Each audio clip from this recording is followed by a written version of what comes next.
নমস্কাৰ, ইউনিচেলি জাজৰি পেজৰ পৰা সকলোকে ঈদ আৰু বিহু শুভকামনা জনাই এটি পৰিয়ালৰ সুন্দৰ ব্লগ বনাইছোঁ। আহকচোন চাওঁ।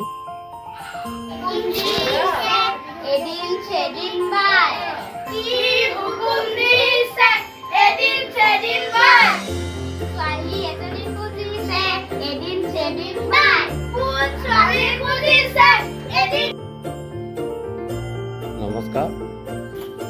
পৰিয়ালনো কি? পৰিয়ালৰ মাজত এনাজৰীডাল কিদৰে মজবুত হৈ থাকিব লাগে, পৰিয়ালৰ লগত কিদৰে সুসম্পৰ্ক বজাই ৰাখিব লাগে, পৰিয়ালৰ লগত মৰম স্নেহেৰে জীৱন অতিবাহিত কৰিব লাগে, তাৰে এটি ব্লগ বনাবৰ বাবে মই মোৰ ঘৰতে থাকোঁ। আজি পৰিয়ালৰ বহুঘৰ পৰিয়ালৰ মানুহখিনিক মাতিলোঁ। আমাৰ পৰিয়ালটো একেলগে এসাঁজ খাবলৈ ব্যৱস্থা কৰিলোঁ। তাৰে চিনস্বৰূপে এই ভিডিঅ'টো আগবঢ়াইছোঁ। আমি যৌথ পৰিয়াল আজিকালি সমাজত দেখিবলৈ নোপোৱা হ'লোঁ। সেয়েহে উৎসৱতে আমি পৰিয়ালৰ সকলোৱে মিলি এসাঁজ যেতিয়া খাওঁ, আমাৰ সম্পৰ্কবোৰ দেখি আমাৰ সন্তানে বুজিব পাৰে যে পৰিয়ালৰ মাজত সম্পৰ্ক কিদৰে মজবুত কৰি ৰাখিব লাগে। মোৰ জেঠেই বহি আছে, জেঠেইটো ৱাইফ বহি আছে, কুলখালিটো ৱাইফ বহি আছে, মোৰ দাদা ৱাইফ মানে ভাবিও বহি আছে, মোৰ পৰিবাৰো বহি আছে। আজি তেওঁলোকৰ মাজত এটা আনন্দৰ দিন, কাৰণ মই তেওঁলোকক সকলোকে একেলগে এসাঁজ খোৱা। এইটো মোৰ ভতিজা দেই, তেওঁ চাই হাঁহিছে যে পৰিয়ালৰ সম্পৰ্কবিলাক মোক দেখাইছোঁ। মোৰ মা নাতিসকলৰ লগত, শাহু নাতিসকলৰ লগত সকলোৱে বহিছে। মোৰ ভাইটিও আছে, এইটো জেঠেইটোও আছে। কি ধুনীয়াকৈ হাঁহি ফূৰ্তি কৰিছে, আহি পেলাই এসাঁজ খাবৰ কাৰণে সিহঁতেও আনন্দ ফূৰ্তি পাইছে। এনেকৈ থাকিলে সন্তানবিলাকে বুজিব চেষ্টা কৰে যে পৰিয়ালৰ মানুহৰ মাজত আমাৰ এনাজৰীডাল মজবুত হৈ থাকক, সম্পৰ্কটো সদায় অটুট থাকক। সেই বুলিয়ে আমি এসাঁজ খাবৰ কাৰণে ব্যৱস্থা কৰিলোঁ। চিকেন আনিছিলোঁ, আলু বনাইছে, ইপিনে মোৰ ৱাইফে চাহ বনাই আছে, ব্যৱস্থা কৰিছে।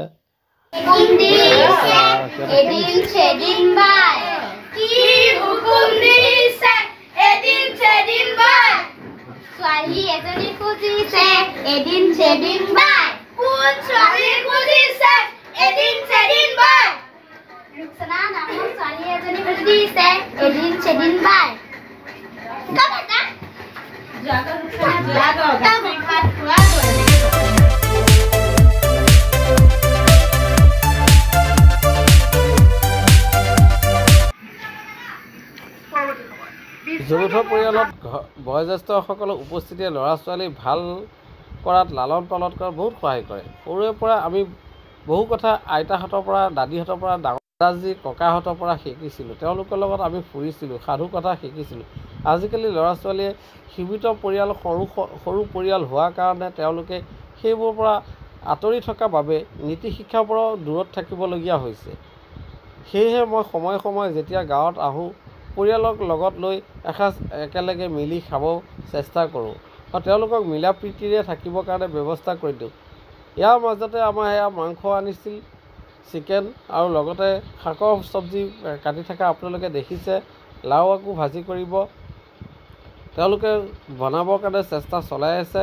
আমি সন্ধিয়ালৈ কিদৰে খাম এয়া দেখিছে আপোনালোকে। কি ধুনীয়াকৈ এটা পৰিপাটি কৰি তেওঁলোকে বনোৱা কাৰ্যসূচীত লাগি আছে। জেঠেইটো বহি আছে ওচৰতে, তেওঁলোকক চাহ তাহ জতাই আছে। দুই এটা জমনি কথা কয়, তেওঁলোকে হাঁহি থাকে। আমাৰ জেঠেই মানে এনেকুৱা জমনি এষাৰ কথা কৈ দিব, কাৰোবাৰ খং উঠি যাব, নহয় কোনোবা হাঁহি দিব। মানুহৰ ইমেজটো তেওঁ এবাৰ গৰম কৰিবও জানে আৰু নৰ্মেল কৰিবও জানে।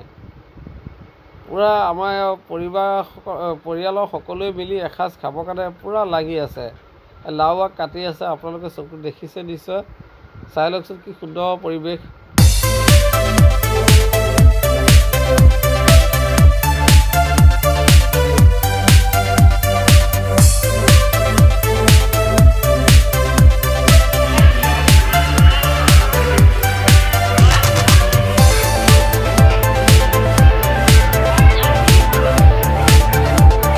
পৰিয়াল মানে সংযুক্ত পৰিয়াল, য'ত ককা আইতা, পিতৃ মাতৃ, খুৰা খুৰী, মানে দাদা চাচা চাচি, আমি সকলোৱে মিলি একেখন ঘৰতে থকাকে কয় যৌথ পৰিয়াল। আজি মোৰ ঘৰত মোৰ শহু ঘৰৰ পৰিয়ালৰ মানুহখিনি আহিছে। আমাৰ ঘৰখনৰ পৰিয়ালৰ মানুহ এটা মিলা প্ৰীতিৰে এসাঁজ খাবৰ কাৰণে ব্যৱস্থা কৰিছিলোঁ, তাকে উপস্থাপন কৰিলোঁ। হয়তো ভুল ভ্ৰান্তি হ'ব পাৰে, কি অনুভৱ হৈছে আপোনালোকে জনাব। আপোনালোকক এতিয়া দেখাব বিচাৰিছোঁ মোৰ ঘৰত আজি দিনত ভাগত বিহু পাতিছিলোঁ। সেই বিহু কিদৰে পৰিকল্পনা কৰি পাতিছিলোঁ মানে কি, মোৰ ছোৱালীজনীয়ে বিহু নাচি ভাল পায়, আৰু মোৰ ভতিজাজনীয়েও বিহু নাচে। এজনী ডাঙৰজনী ভতিজা শবনম য়াসমিন, এইজনী শামীম য়াসমিন, এই প্ৰথমজনী মোৰ ৰুকসানা য়াসমিন মোৰ ছোৱালী। আজি মোৰ ল'ৰাটো বিহুৱা হৈ ওলাইছে তেওঁলোকৰ লগত। এয়া ৰুকসানা য়াসমিনে বিহু সাজত আপোনালোকৰ ওচৰত বিহু নাচি দেখাইছিল। এয়া দুইজনীয়ে ফটো শ্বুট দি আছে বিহুৰ বাবে। আজি এই পৰিৱেশটো আপোনালোকক এইকাৰণে দেখালোঁ, শিশুসকলক মন মানসিকতা পৰিষ্কাৰ কৰি এটা তেওঁলোকে বিচৰা ধৰণে প্ৰতিভা বিকশাই তুলিবৰ কাৰণে অকল সাহস দিব লাগে।